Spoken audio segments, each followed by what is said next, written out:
चुन्नू अपने माँ बाप के साथ वर्षापुर नाम के गांव में रहता है। उसके पापा एक गरीब मजदूर थे। जमींदारों के यहाँ से जो मजदूरी मिलती थी उसमें जैसा तैसा रोज का खर्चा चला पाते थे। ऐसे में अगर कोई और खर्चा आ जाता तो ऐसे लगता जैसे सिर पर पहाड़ टूट पड़ा हो। हर साल की तरह इस साल भी बारिश शुरू हो गई थी। चुन्नू बिना छतरी के जैसे तैसे स्कूल पहुंचा तो लेट हो गया। उसे देखते ही टीचर ने कहा, चुन्नू वहीं रुक जाओ। कितनी बार कहा है तुमसे, बरसात में भीगते हुए मत आया करो, छतरी लेकर आया करो। टीचर जी वो टीचर छतरी होगी तो लाएगा ना। हर साल कहता है अगले साल छतरी लेकर आऊंगा और लाता नहीं है, कंजूस कहीं का। चुन्नू तुम छतरी लेकर क्यों नहीं आते? टीचर जी मेरे पास छतरी नहीं है। तो पापा से कहो हाट से खरीद लाए। ये देखो, ये देख, मेरे बापू ने ये छतरी लेकर दी है। देखो चुन्नू, मैं तुम्हें इस तरह भीगा हुआ क्लास में बैठने नहीं दे सकती। पूरी क्लास गंदी हो जाती है। तुम घर जाओ, कल आना या वहीं खड़े रहकर सुनो मैं क्या पढ़ा रही हूँ। और चुन्नू पूरे दिन उसी दरवाजे के पास तो कभी खिड़की के पास खड़ा टीचर को देखता रहा। वो क्या पढ़ा रही थी सुनता रहा। दूसरे दिन उसने सोचा बारिश शुरू होने से पहले ही वो स्कूल चला जाएगा, मगर जैसे ही वो निकलने लगा अचानक बारिश शुरू हो गई। अरे बारिश तो जोरों से शुरू हो गई। बापू मुझे छतरी लेकर दो ना। लेकर दूंगा बेटा, जल्दी ही लेकर दूंगा। हर साल आप यही कहते हो, फिर मेरा बेटा पूरे साल बारिश से बच बच कर जाता है, पढ़ता है और फिर दूसरे साल वही समस्या।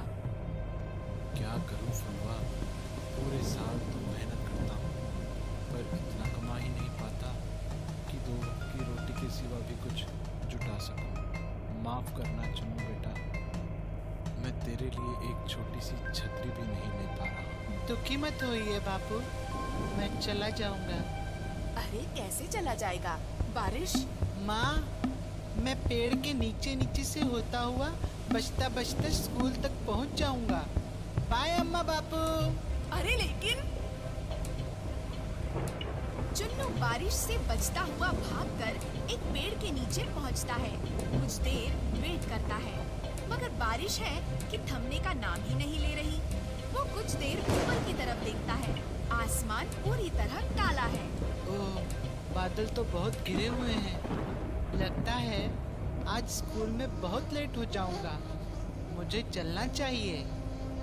अगर कुछ देर और ऐसी बारिश रही तो मैं कमर तक भीग जाऊंगा। फिर मेरा स्कूल ड्रेस भीग गया तो टीचर भी वैसे ही क्लास में नहीं आने देगी। क्या करूं? क्या करूं? उसे पेड़ पर चढ़े हुए काफी वक्त गुजर गया है। उसे भूख लगती है।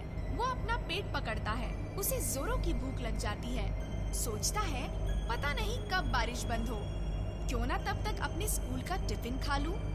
और वो अपने स्कूल बैग से अपना टिफिन निकालता है। उसमें रोटी और बुक्का किया हुआ प्याज है। तभी उसे पानी में नीचे छप छप की आवाज आती है। वो देखता है तो एक साधु चलता हुआ उसी पेड़ के नीचे आकर रुक जाता है।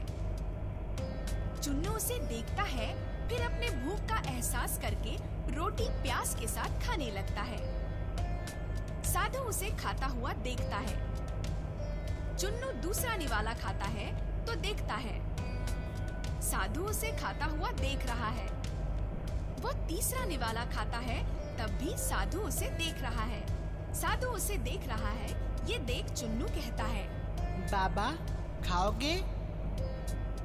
2 निवाले खिला दोगे तो भला हो जाएगा बच्चा।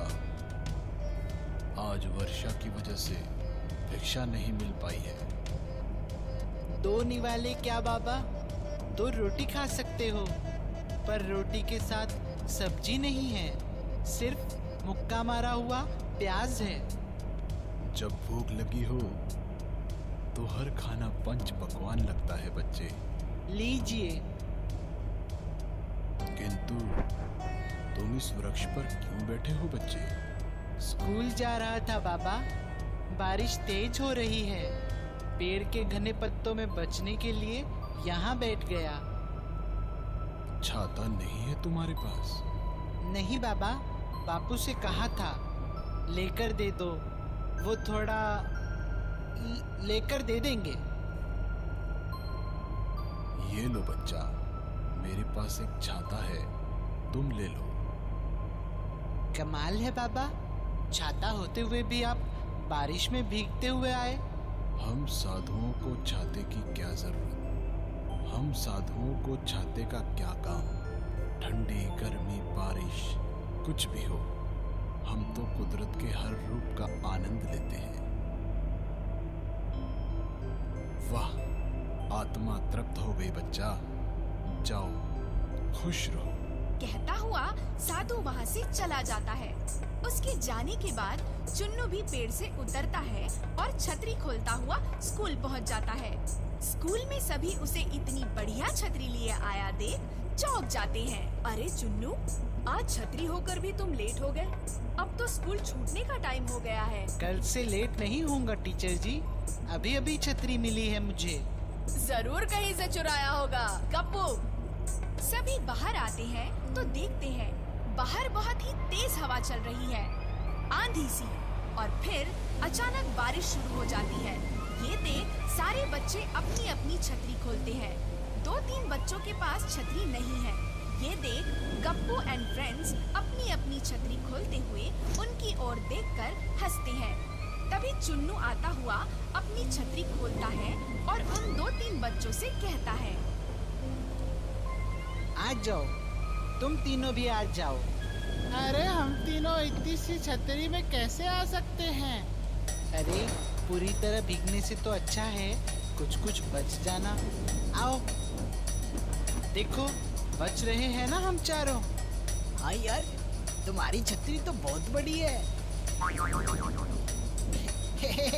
इनकी छतरी कौवा बन गई।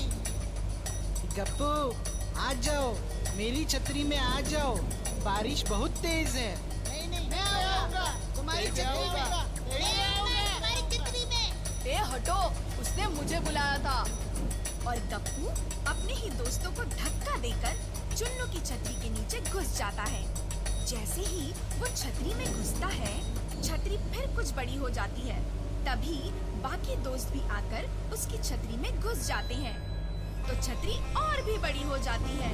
सभी उसके नीचे सुरक्षित आ जाते हैं। सभी गांव की ओर चल देते हैं। अब रास्ते में एक एक करके कई लोग मिलते हैं। वे भी चुन्नू की छतरी में घुस जाते हैं। धीरे धीरे छतरी इतनी बड़ी हो जाती है कि ऐसा लगता है जैसे चुन्नू नहीं, कृष्ण भगवान है, जो गोवर्धन पर्वत उठाए उनके साथ चले जा रहे हैं। जमींदार साहब, आप यहाँ? हमें बुला लिया होता, कुछ काम? हमने सुना है तुम्हारे बेटे के पास इतनी बड़ी छतरी है कि पूरा गांव उसके नीचे बारिश से बचता हुआ आ गया। नहीं तो ये देखिए, ये तो बहुत छोटी सी छतरी है, एक बच्चे को बचाने के बराबर। ऐसा कैसे हो सकता है? हमने खुद अपनी आंखों से देखा था। देखा है ना, छोटी ही छतरी। पर मैंने तो देखा था। जमींदार साहब, हमें भी भीगने से बचा लो। अरे ये छतरी तो बड़ी होती जा रही है। देखा, मैंने कहा था ना। चुन्नू बेटा, तुम्हें ये छतरी कहाँ से मिली? ये मुझे आज एक साधु बाबा ने दी थी। ओह, तभी ये जादुई छतरी है। इससे तो हम पूरे साल के लिए पानी स्टोर कर सकते हैं। कैसे जमींदार साहब? इसके नीचे जितने भी इंसान आते हैं, ये उतनी ही बड़ी होती चली जाती है। हम अपने गांव और तालाब के बीच चुन्नू को ये छतरी लेकर खड़ा कर देंगे। फिर उसके नीचे चुन्नू के एक तरफ तालाब तक, दूसरी तरफ नहर तक गांव वाले खड़े कर देंगे। उन्हें पानी से बचने के लिए छतरी तालाब से नहर तक बड़ी हो जाएगी। फिर जो भी बारिश का पानी गिरेगा, तालाब और नदी में गिरेगा। पूरे साल भर की पानी की समस्या हल हो जाएगी। और जमींदार के कहने पर चुन्नू ने वैसा ही किया और सचमुच बारिश का पानी छतरी पर से होता हुआ एक तरफ तालाब और दूसरी तरफ नहर में गिरता रहा। फिर तो ये सिलसिला रोज चलने लगा। जब भी बारिश होती, नहर और तालाब ही नहीं भर जाते, बल्कि उन खेतों को भी ज्यादा बारिश से बचा लिया जाता जिनका अधिक बारिश की वजह से नुकसान हो सकता था। फिर तो पूरे गांव में चुन्नू की वाहवाही हो जाती है। बेटा, इतने सालों से तुम एक छतरी के लिए तरस रहे थे। अब देखो, तुम्हें ऐसी छतरी मिली है कि तुम हमारी ही नहीं, पूरे गांव की रक्षा कर रहे हो। हमें स्कूल में पढ़ाया गया था बापू, सब्र का फल हमेशा मीठा होता है।